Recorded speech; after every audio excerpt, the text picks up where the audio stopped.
Hello. Okay, today we're going to read two chapters, chapters 46 and 47 of Fish in a Tree. Chapter 46, Flying Tigers and Baby Elephants. Well, Allie, Albert says to me at lunchtime, before I really knew you, I used to call you the Flying Tiger. Oh, Albert, that's a great name, Keisha says. Like fierce, like nobody messes with her, right? I wish that described me, but it doesn't. Why in the world would he nickname me that?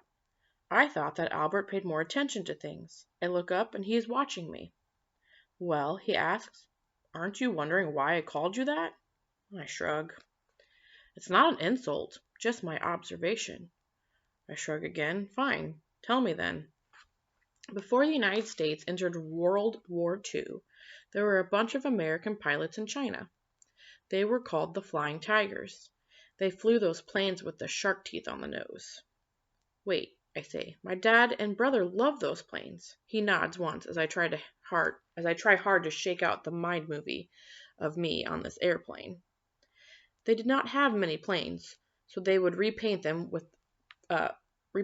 every few missions, change a bit of the design and the numbers so the Japanese would think there were far more of them than there really were.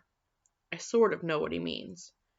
I've watched you, trying to figure out how to repaint yourself for other people all the time, trying to make them think one thing about you when the opposite was true, like with the teachers, always getting sent to the office. Wow, I can't believe Albert noticed all this. Okay, Keisha asks, do you name everyone like that? I like analogies. They interest me and help me understand. What about me? Did you have a nickname for me? He hesitates.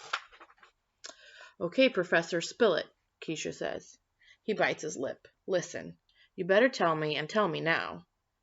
The baby. What? The baby? Are you kidding me? She gets a great name like the Flying Tiger and you call me the baby? What the heck is that supposed to mean? He turns red. I didn't want to offend you. Well, it's just a little too late for that.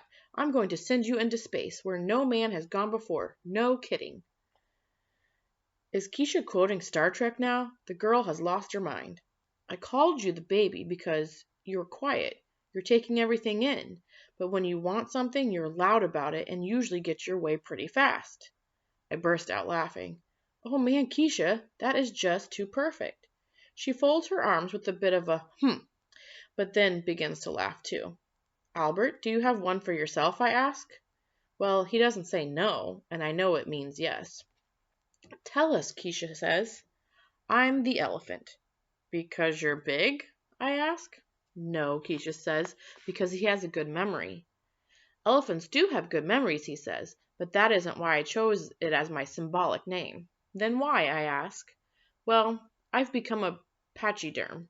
Is that a religion, I ask? His face twitches a bit. No, an elephant is a pachyderm. It means an animal with a thick skin. I guess we're all pachyderms then. Or we pretend to be, anyway. His finger picks on the side of his thumb. Elephants feel a wide range of emotions, but their behavior remains constant. On the outside, happy and sad often look the same. I can't remember the last time I had nothing to say about something. All this time, I thought that Albert was the science guy with as much feeling as a pine cone. But I was wrong. All that watching he does, all that thinking, he really does understand things. He definitely gets me. All right, so that was chapter 46. So in this chapter, Albert talks about the word analogy. If you've never heard that word, it's used to compare two things in a way so that you understand it. Sometimes we use analogies to better understand a new concept sometimes. Also, you might hear the word simile, which is also a different way to compare things. So Albert used a couple of analogies in here. Can you name at least two of them? So that's your question for this chapter. Write down two analogies that Albert said.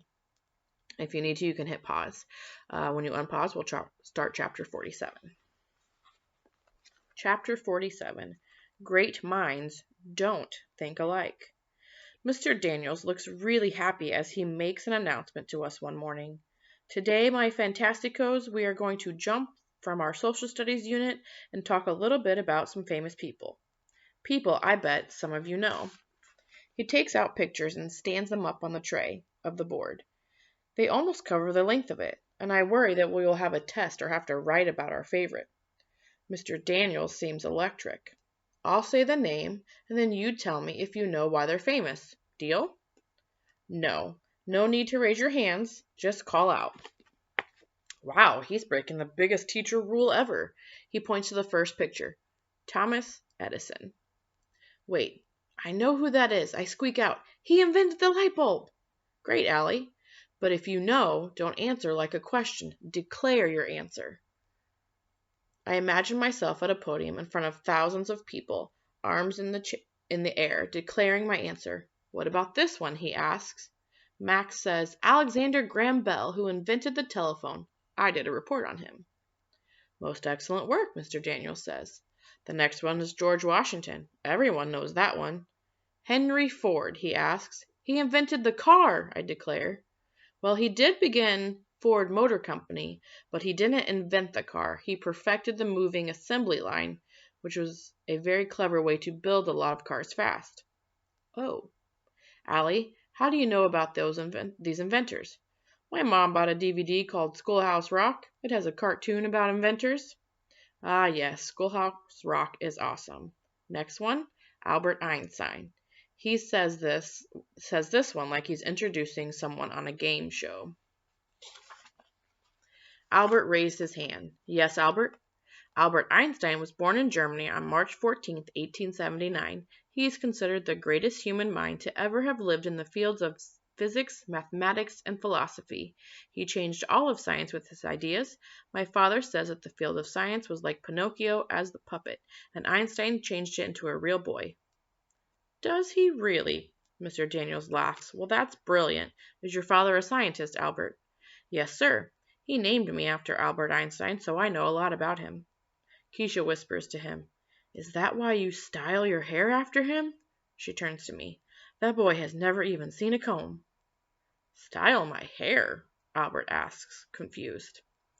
Mr. Daniels walks back towards the pictures. I have a feeling that Albert's father is quite a scientist indeed. We go through the rest of the pictures. Leonardo da Vinci, famous painter of the Mona Lisa, also a gifted inventor.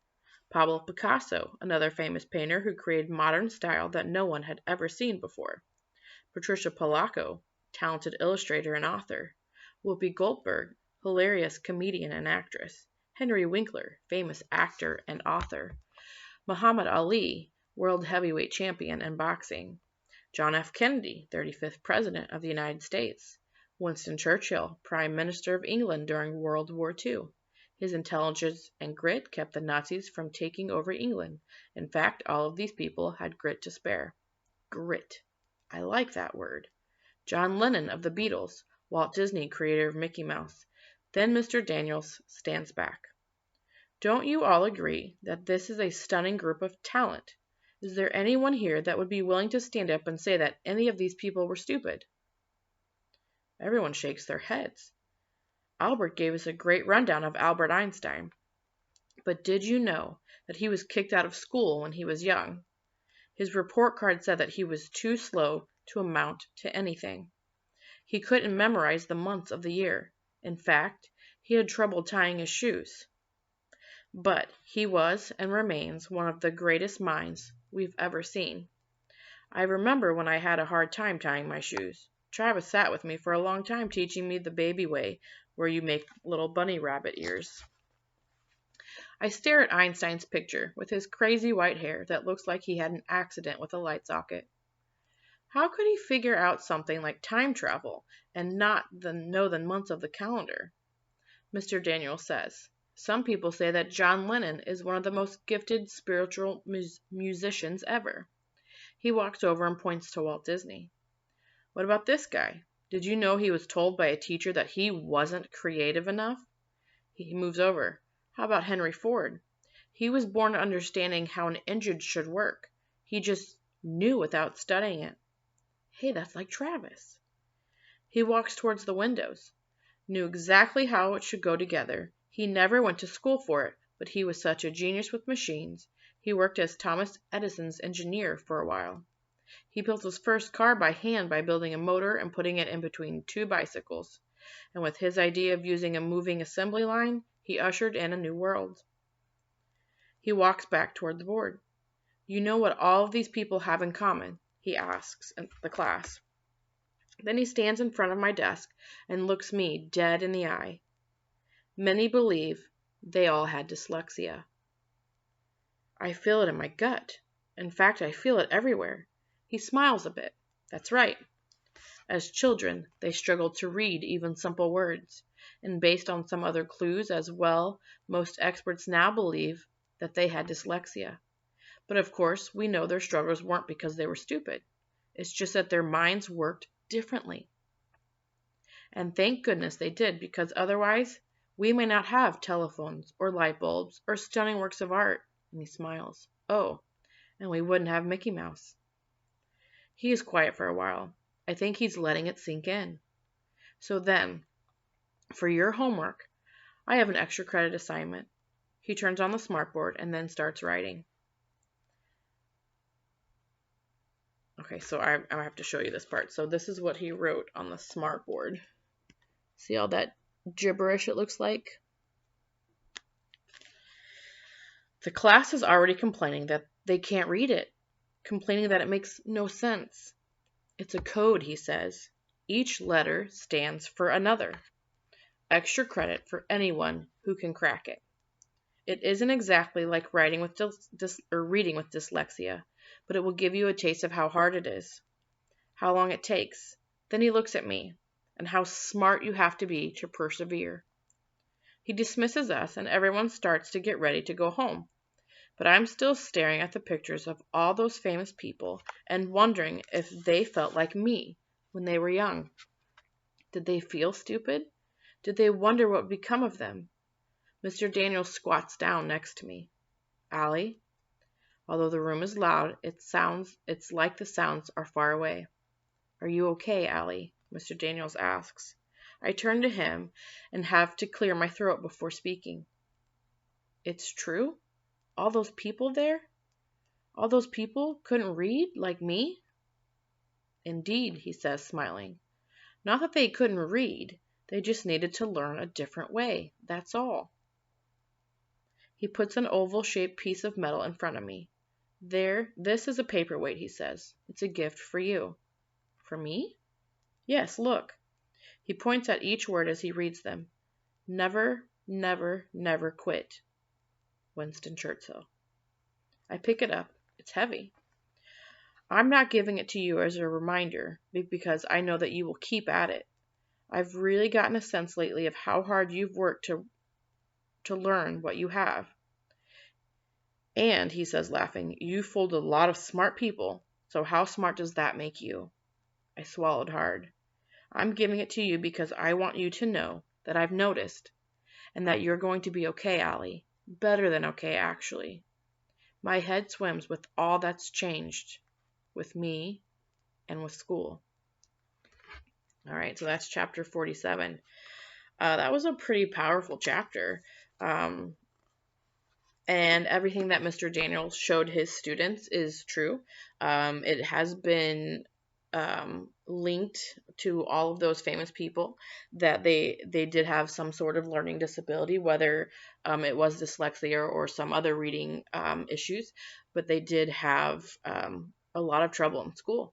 And that just kind of blows my mind because these are people that have changed our world. So what I want you to think about is the name of this chapter is Great Minds Don't Think Alike. Why did the author choose that title for this chapter? And if you have any thoughts about any of the famous writers, famous people that were in that chapter, you can jot those down too. Give me your opinion about something or how you're feeling about that chapter, because it was a pretty strong chapter. Send those to Miss Whitener or myself, and we will give you your credit for the day. Bye.